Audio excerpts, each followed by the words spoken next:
Hello दोस्तों, दिवाली की आप सबको हार्दिक शुभकामनाएं। राधे राधे। आप सभी दीपोत्सव प्रारंभ होने जा रहा है। उसी के मध्य में एक उत्सव आता है जिसे हम छोटी दीपावली के नाम से जानते हैं, जिसे नरक चतुर्दशी भी कहा जाता है। कार्तिक मास में कृष्ण पक्ष की चतुर्थी तिथि को नरक चतुर्दशी का पर्व मनाया जाता है। इस रूप से 14 नरक चतुर्दशी, छोटी दिवाली, नरक निवारण चतुर्दशी अथवा काली चौदस के नाम से भी जानी जाती है। इस दिन मृत्यु के देवता यमराज, माता काली, हनुमान जी और कृष्ण जी की आराधना करना बहुत शुभ माना जाता है। इस दिन क्योंकि चतुर्दशी है और उस दिन व्रत करने से, कोई साधना करने से उसका जो फल है वह कई गुना बढ़ जाता है। इस दिन सूर्योदय से पूर्व स्नान करके यम तर्पण अवश्य करना चाहिए।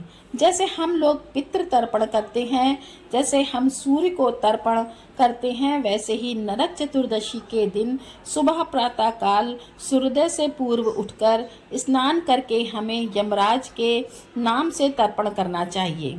उसको हम क्या कर सकते हैं कि अपनी अंजलि में जल लेकर 3 बार 3 अंजलि जल हमें यमराज के निमित्त अर्पण करना चाहिए। और यम के नाम के ही शाम को हमें दीप दान भी करना चाहिए। हमें दीप अवश्य लगाना चाहिए। ऐसा करने से यमराज प्रसन्न होते हैं और जिन लोगों को अकाल मृत्यु से बचने का मन होता है उनकी कभी अकाल मृत्यु नहीं होती है। जिन पर मृत्यु के देवता यमराज प्रसन्न होते हैं, नरक चतुर्दशी की रात्रि में यम के निमित्त दीप दान करने का विधान है। इस रात दक्षिण दिशा की ओर यम के नाम का दीप जलाना चाहिए। माना जाता है कि इस दिन यमराज की दीपदान करने से अकाल मृत्यु का भय दूर हो जाता है। नरक चतुर्दशी पर तिल के तेल की मालिश और कुछ चीजें विशेष उपाय समझ लें। आप बहुत सुंदर हैं। अगर आपको पहले से पता होगा, आप ऐसे करेंगे तो आप समझिए, आप और आपका परिवार जिन भावनाओं से देवी देवताओं की हम पूजा करते हैं वह प्राप्त हो सकेगी। उस दिन क्या करना चाहिए कि स्नान से पहले तिल के तेल का हमें अपने शरीर पर उपटन मतलब मालिश करनी चाहिए। मान्यता है कि इस दिन माँ लक्ष्मी कुछ जगह पर निवास करती हैं। कहाँ निवास करती हैं? तिल के तेल में, गंगा जल में निवास करती हैं। इसलिए उपटन से स्नान की बात कही जाती है। इसलिए ऐसा करने से माँ लक्ष्मी का आशीर्वाद प्राप्त होता है। पौराणिक कथा के अनुसार इस दिन श्री कृष्ण ने एक दैत्य का वध किया था जिसका नाम था नरकासुर। इस दिन जल्दी उठकर अच्छे से स्नान किया जाता है और रात्रि में इस दिन यम की पूजा है, दीप जलाए जाते हैं।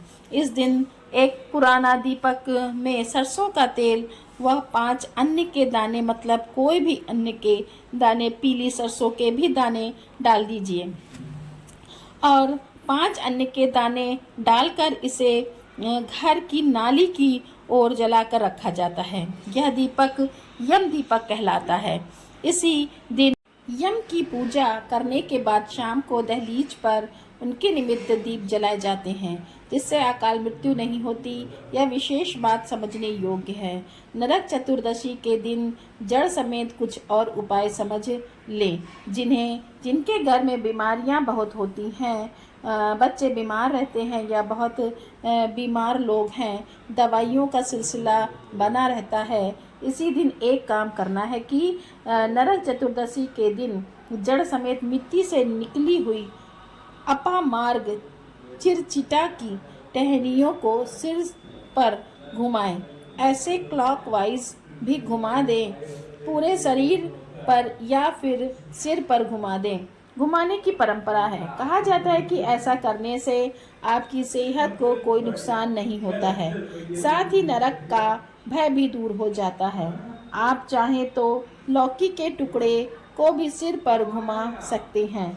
अगर चिरचिटा ना मिले तो आप अपवर्ग ना मिले तो इस रात दक्षिण दिशा की ओर यम के नाम का दीप जलाना चाहिए। माना जाता है कि इस दिन यमराज को दीप दान करने से अकाल मृत्यु का भय समाप्त हो जाता है। हालांकि इस दीपक को जलाने के बाद इसकी निगरानी भी करनी चाहिए कि कहीं यह दीपक बुझे ना। कुछ संभाल के ऐसी सुरक्षित जगह पर इसको रखें यह दीप बुझे ना, और जब इसकी लौ बढ़ जाए तो इसे आप अपने घर में भी ले आएं तो शुभ माना जाता है। घर में संभाल के रख दें, यह तो हमने बता दिया। संध्याकालीन एक दक्षिण दिशा में यमराज के नाम से एक चौखट पर, अपने घर की चौखट पर भी शाम को दीपदान अवश्य करें। क्या नहीं करना चाहिए? नरक चतुर्दशी के दिन इनमें विशेष सावधानी पूर्वक सुने। नरक चतुर्दशी के दिन दक्षिण दिशा में कभी भी गंदगी नहीं करनी चाहिए। कचरा उधर भी नहीं फेंकना चाहिए। कचरा उधर फेंकेंगे तो उधर उसी दिशा में पितृ रहते हैं, उसी दिशा में यमराज भगवान भी रहते हैं और उन्हीं से मांग रहे हो कि हमें अकाल मृत्यु से बचाना। गड़बड़ हो जाएगी, उसी दिशा में गंदगी करोगे तो उसी दिशा को साफ आप करें, गंदगी ना फैलाएं, कोई भी कचरा इत्यादि उधर नहीं डालें। यमराज और पितृ दोनों ही रुष्ट हो जाएंगे, तो इस दिन झाड़ू को कतई गंदा ना करें। इस दिन झाड़ू बहारू करने के बाद झाड़ू को साफ जगह पर रख दें। झाड़ू में पैर कतई ना लगाएं और ना ही उसे कभी गंदी जगह पे रखें। नरक चतुर्दशी के दिन मांस वगैरह नहीं खाना चाहिए।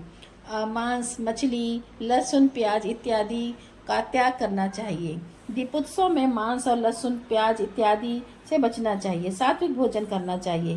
गरिष्ठ भोजन भी नहीं करना चाहिए, जिसे हम लोग शुभ नहीं मानते हैं। लहसुन, प्याज, अंडा, मांस कुछ भी नहीं खाना चाहिए। दीपोत्सव में पूजा के समय जब घर में कार्तिक मास में कभी भी मांस मछली नहीं ग्रहण करना चाहिए। हम जैसों से बात करोगे तो जीवन में कभी भी मांस मछली तो ग्रहण करना ही नहीं चाहिए। अच्छा, इन 5 दिनों में विशेषता से तो शुद्ध भोजन ही करना चाहिए, क्योंकि माँ लक्ष्मी का वास होता है। एक तरीके से अगर आपने तिल के तेल का दान कर दिया तो आपने लक्ष्मी माँ को अपने घर से विदा कर दिया। यह गलती से भी आप ना करें। जीव हत्या भी नहीं करना चाहिए। नरक चतुर्दशी के दिन तो बिल्कुल भी नहीं करना चाहिए। इस दिन पितृ रुष्ट होते हैं तो यम भी रुष्ट होते हैं और माँ लक्ष्मी भी रुष्ट होती हैं, तो इन कार्यों को करने से आपको बचना चाहिए। दीपदान का विशेष बात बताया। अकाल मृत्यु आप जिन को सुरक्षित करना चाहते हैं उनके नाम से आप दक्षिण दिशा में यम देवता के लिए दीप जला के रखें, ताकि अकाल मृत्यु आपके यहाँ ना आए। दीपदान अवश्य कीजिए। यमराज के नाम का भगवान आपके पितृगण माँ लक्ष्मी आपके ऊपर कृपा बनाए रखें।